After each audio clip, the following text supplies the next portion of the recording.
Thoughts on getting pegged? Would you ever try IV DMT? What were a few things that helped you maintain sobriety? According to YouTube's guidelines shown here, videos which intend to educate are documentary by nature and do not glorify the use of drugs. Both abide by the community safety guidelines and are eligible for monetization. The following video does not glorify the use of drugs. Instead, attempts to be non-biased while delivering novel life-saving information disguised as entertainment. And don't forget to visit our Patreon page after the video for extra content and behind-the-scenes footage that only our patrons get to see. I love you, mother. Hello, my fellow addicts. We are back at it with another banger of a video today. We're going to get that energy flowing, that face glowing, and that flow growing as we try to make the YouTube channel explode in progress, as long as we can make it through YouTube's blockade. And I think we need more X-Wings to blast through this mother bitch, but we're going to do it. You guys are going to help me by giving me more X-Wings. Hit that subscribe button. Show me that you want to see more videos from me, and maybe the shadow ban someday will be lifted. So what we're going to do today is answer your questions on Instagram. Our Instagram was deleted, so we have a new account called Adam is Psyched, link below. And if you want to be a part of the next Q&A video, join my Instagram. You can also follow my life. I basically post every single day. I just post fitness updates. It just dawned on me, I look absolutely phenomenal. I got knee braces with jeans on. But if you do care about that stuff, or if you care about being in part of these Q&As and you want to see your name show up all flashy like on the screen here, then join our Instagram. Again, Adam is Psyched is the new one. You guys asked me 279 questions. Jeez, I feel the love. I love this. Amia Dowdir says, what is your opinion on stoner culture? I think stoner culture is great. Like, I mean, I have Ganjaland.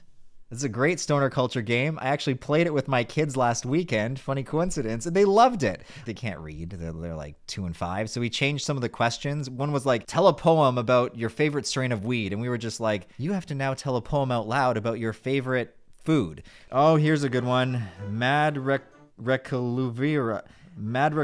I cannot spec. Why did you stop posting on Swim? Do you plan on reactivating the channel? It's always on my mind.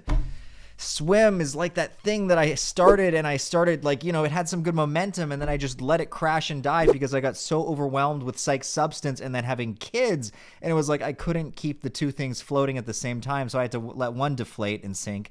But Swim will be revived. True Ego Death says, would you ever try IV DMT?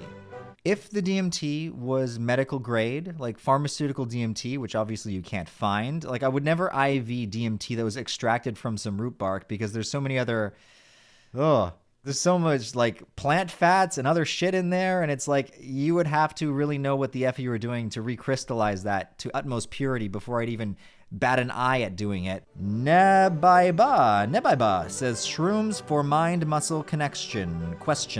I've tried working out on mushroom doses from anywhere from 200 milligrams all the way up to like almost a gram when I was microdosing heavy.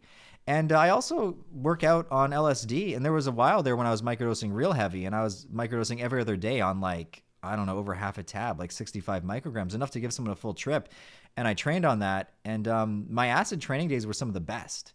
But mind you, when I say that dose, I had a tolerance. So like, that's really the equivalent of taking like maybe 25 micrograms with no tolerance. LSD or mushrooms, they can make you more aware of your physical form and you can feel like everything going on in your intestines and you get super aware of your body and any muscle pain you might have had that day becomes heightened. So it's like you would think working out in that heightened state would be detrimental and make you kind of like afraid of pushing too hard because you're like, oh, my muscles feel so weird.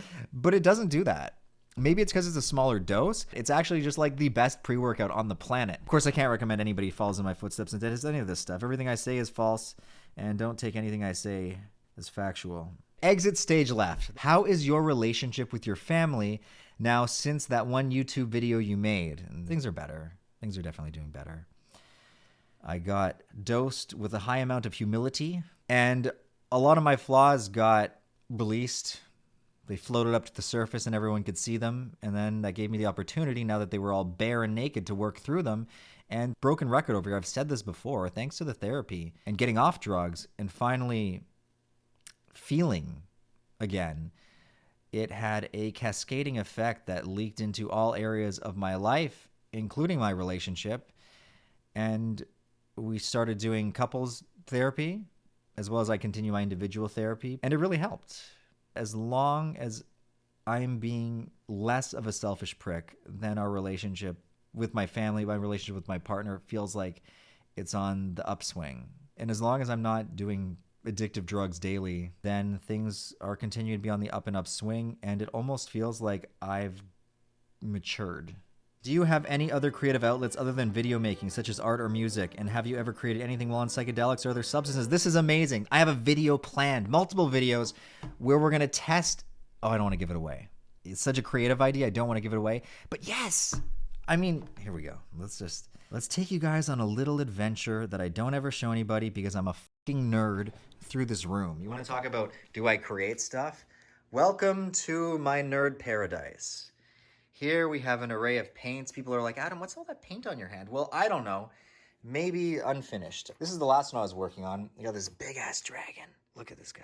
But yeah, I have fun building and constructing. You got this orc. He's going pretty good. I like the detail going on in his like muscles there. Obviously, I like painting the ones with muscles. Oh, this guy's almost done. In case you can't tell the theme, I don't finish them. But this guy has highlights. There's some depth going on here. I've got some layering. Obviously, the sword still needs to be done. And yeah, I love doing art. Oh, this guy's almost done. Check out this guy. This guy's a fucking beast. He's called a pink horror. Another name for my dick. Look at this dude. Jesus. Yeah, he's almost done. With maturity, I found that I can paint better. Like, look at the teeth. Anyway, as you guys can see, I am a big nerd. In some of my older videos, some of my most popular videos, like the mushroom video, I made all those sculptures myself for the video. And I had a lot of fun doing it. And I'm going to do more artistic videos because I guess at heart am an artist, and I just kind of let it go for a while. Oh my god, with 76 likes, we have Narayan Poklin says, thoughts on getting pegged? I've never been pegged. But I mean, I guess if the circumstances were right, it could be kind of hot. I mean, they say that guys have, I don't know how YouTube friendly this video is going to get if I continue, but they've got a thing that releases good feelings in their other sphincter. So, I mean, I would say don't knock it till you try it. All right, Jonathan Ramsey says, how many push-ups can you do, bruh? You put me on blast like that? Okay, let's see. Bad boy. I did chest today, so this is horrible because my chest already hurts. I think we're at 50.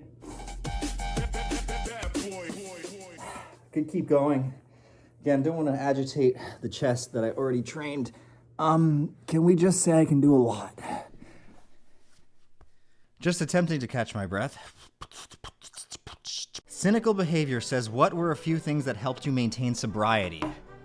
Bitch, I'm not sober. Like, I cut out the bad drugs, but like I just said, I still microdose. So you could hardly say I'm 100% sober. I'm not doing anything that is detrimental to my well-being. And what helped me maintain that?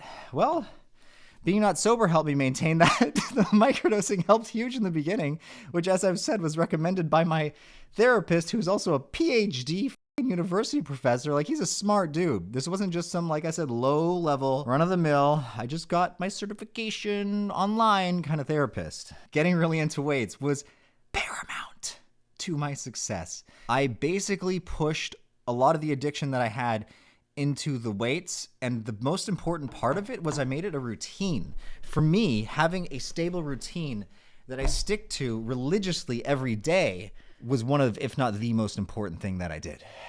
And for me, for my routine, like this wealth and putting your business above everything bullshit, that doesn't work for me. Because at the end of the day, if you don't have your health, you don't have anything. So for me, my routine begins at the very first thing I do in the morning is work out. Once I get my health taken care of, then I move on to working. And that helped me start to love myself again. It sounds kind of backwards. Like, it's hard to put in the time for self-care if you don't love yourself. But it's like once you schedule that in and you start making it a routine, you grow to love yourself more through it. And I started to like myself again, actually. And I think this is one of the unsung victors of addiction battles, is a lot of us who are addicted to drugs, we don't like who we are. Not going to sugarcoat this. Sometimes it's not even conscious. Sometimes we might think we like who we are, but deep down we know we're liars. We don't keep our word. We're not trustworthy. It's hard to like a person like that, you know? So when you start making promises to yourself and you start keeping them and you start taking care of yourself, it becomes easier to like yourself. And that was huge for me, was liking myself again. And I want to highlight again, because when I was younger, I liked myself. I mean, I had a lot of great hobbies. I was huge into art, and I was really proud of the things that I created when I was a kid.